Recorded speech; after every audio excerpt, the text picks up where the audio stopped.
for more on all of this by Daniel Geltrude, a business analyst from Nutley in New Jersey.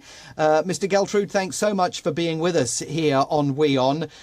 This was a pretty mixed message that Jerome Powell presented for the financial markets, and many traders have chosen to interpret it negatively, but it does indicate, doesn't it, that the Fed is still very focused on the threat of inflation that, of course, Jerome Powell a year ago was among officials sort of waving away and indicating that he didn't think was a substantial risk to the country. Well, he's certainly done a 180 since he first began to talk about inflation being transitory. And as we know, inflation is not transitory.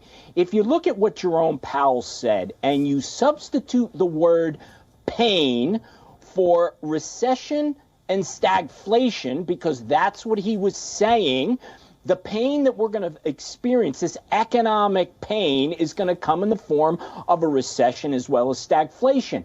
And it's not going to end anytime soon because the Fed is looking to take down inflation as its primary goal.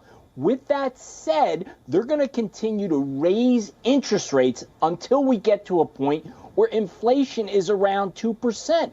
We're a long way away from that. So to me, that means we're looking at potentially a very long and deep recession over the next year, 2 years, maybe longer.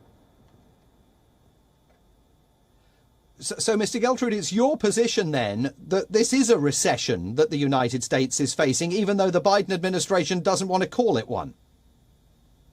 Absolutely. By definition, we're already in a recession, and there's no doubt in my mind that it is not going to get better. The other thing that Jerome Powell said was bringing supply and demand into balance. So if we look at that as a scale, right, and we're out of balance right now, meaning that there's a lot of demand and not enough supply, the Fed is looking at this and saying, well, we have to take down demand.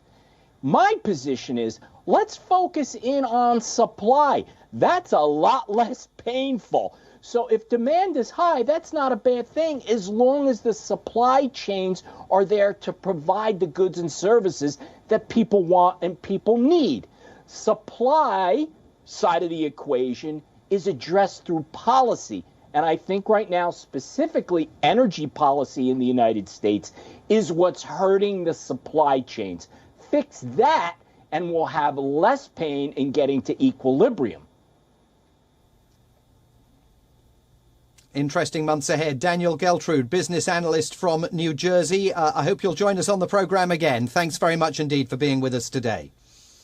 Thank you.